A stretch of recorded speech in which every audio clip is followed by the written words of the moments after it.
الانبیاء آیت نمبر 98 صفحہ 526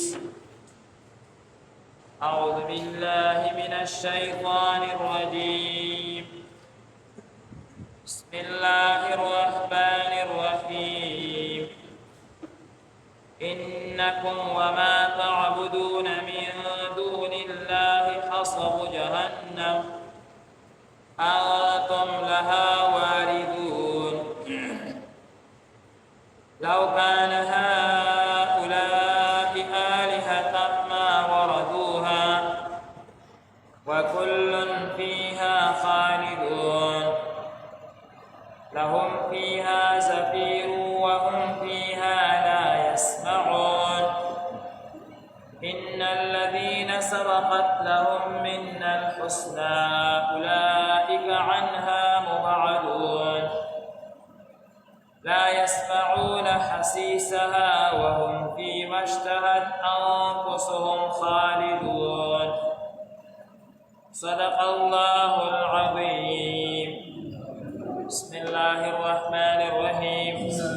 إنكم بشكا تاسو كافرانو وما تعبدون او دسچی تاسو عبادت کوي من دون الله تعالی علاوه حسب جهنم خشاک دوزخ انتم تاسو طول با لها واردون اغیتا داخلی گئی لو كان هؤلاء چریویتا بوتانا آلهة معبودان ما وردوها نبنبات للدوزختا وكل او دی طول با فيها خالدون دیک همیشوی لهم فيها وید قارب دی دوزخ کی زفیر شور او غوغاوی وهم فيها او دی باق دیکی لا يسمعون استعوري إن الذين بشكا خلق سبقات يوران دينا مقرر شويدا لهم تدويد مارا من الحسنى لهم طرفنا خليق خبدلا أولئك لغا خلقتي عنها مبعدون يدوزخ نبالريوي لا يسمعون نبويدي حسيسها أواز دوزخ وهم أوضيبا فيما أغسكي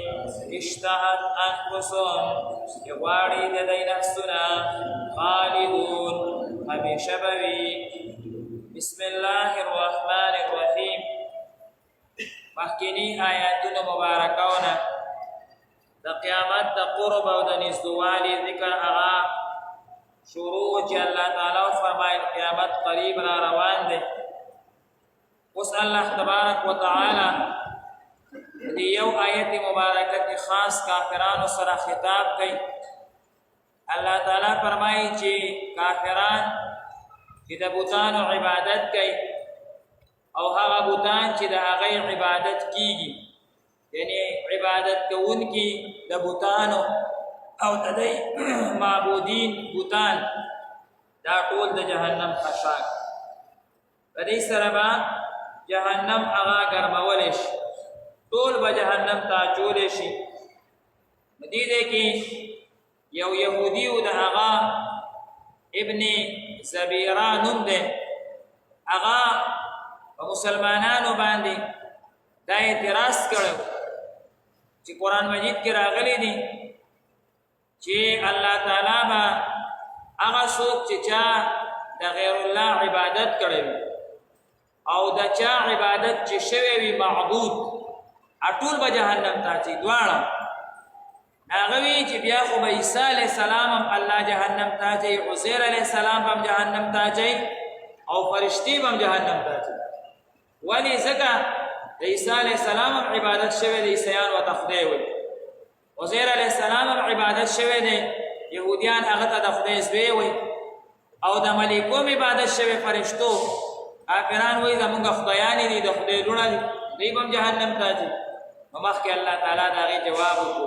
ان الذین سبقت لهم من الحسنى ای سره خو د نیکۍ وعده شوي یا جنتیان دي ای به جهنم ته نشي اچولېدونه مراد د بوتان دا د خاورې او د کاڼي او د لرګي نه چې تاسو کم جوړوئ دا دې نه مراد دی هغه پاک خلق دې نه دي مراد دي زمانه کې هم د دې زیارتونو خلق عبادت کوي زیارتونو ته سجدې کوي دا زیارتونو والا خراب خلق نه وو دا چې کم مړه شوي دا اولیاء وو لکه حضرت کاکا صاحب رحمت الله علیه حضرت خون الدین صاحب رحمت الله علیه حضرت داسې حضرت جی صاحب نور الله مرقده چې اټک کې دا باندې داسې لاهور کې چې کم هغه لوی اجویري صاحب دی هغه صحیح نوم اجویري صاحب دی اجویري صاحب رحمت الله علیه ورته ویل پکار دی دا دغه والا ورته وایي دا تا کنج بخش دا نوم وایي نه دی که دا تا الله ته وایي دا هغه یې ښه دی هغه صحیح نوم اجویري صاحب دی دا اولیاء دا بزرګانو دی وجاددا نه دی ویلي چې ته راشه او زمونږ قبر ته په سجده شه هغه کلام دا نه دی ای په دې ډېر خفه دي هزاروي صاحب کاکا صاحب ته راغلی و عزیز الرحمن هزاروي صاحب رحمت الله علیه څومره لوی بزرګ و کاکا صاحب زیارت ته راغلو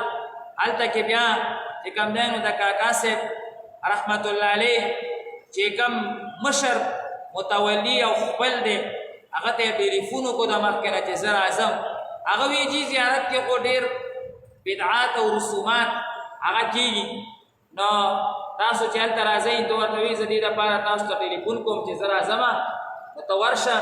او دا څیزونه دې لرې کړه هغه وایي چې موږ پخپله د دې څیزونو مخالف یو هغه بیا مخکې نه لاړو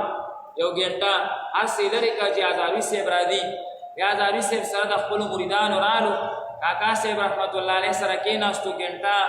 وغیره هغه یې تېره کړه هېڅوک هم پکې دومره خوند او برکت په هغې کې چې دا طوافونه دې نه کېده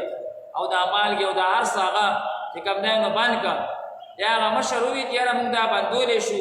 اصل کې زمونږ په خپلو کې بیا دښمني شي مونږ د اختلاف نه ځان ساتلی دی مونږ یو طرف ته یو مونږ وایي یاره بس دی پوه شه او د دی کار پوه شه کاکا صاحب رحمت الله علیه په دې څیزونو خفه دی او په دې ځکه خفه دی چې دا زمونږ استاذ شیخ حسن جان شهید رحمت الله علیه دا واقعه ذکر کړي هغه ډېر مستند شیخ الحدیث و او ډېر لوی انسان و الله تعالی ډېره پوهه ورکړې وه مدینه منوره کې 14 کاله تېر کړي وو هغوی به دا واقعه وي چې شاه عبدالعزیز صاحب رحمت الله علیه چې دا د شاه ولی الله صاحب رحمت الله علیه زوی او تفسیرونه یې باقاعده لیکلي په تفسیر کې د هغه ډېر لوی خدمات دي ډېره لویه مدرسه یې وه د انډیا کې ډېره لویه مدرسه یې وه هغه چې کوم دی نو یو پیره هلته یو زیارت باندې به یو عرس کېدو کال کې به یو لویه پروګرام کېدو په هغې کې به دا بدعات او دا غلط کارونه به کېده هغه په هغه درې ورځې به هغه عرس و هغه به 3 ورځو کې طالبان بار نه پرېږدي تاسو چېرته عرس کې شریک نه شئ دې ته غلط خلک راځي بیا به تاسو نه خلک عبرت اخلي چې یاره دی هم ورته راځي تاسو به نه ځئ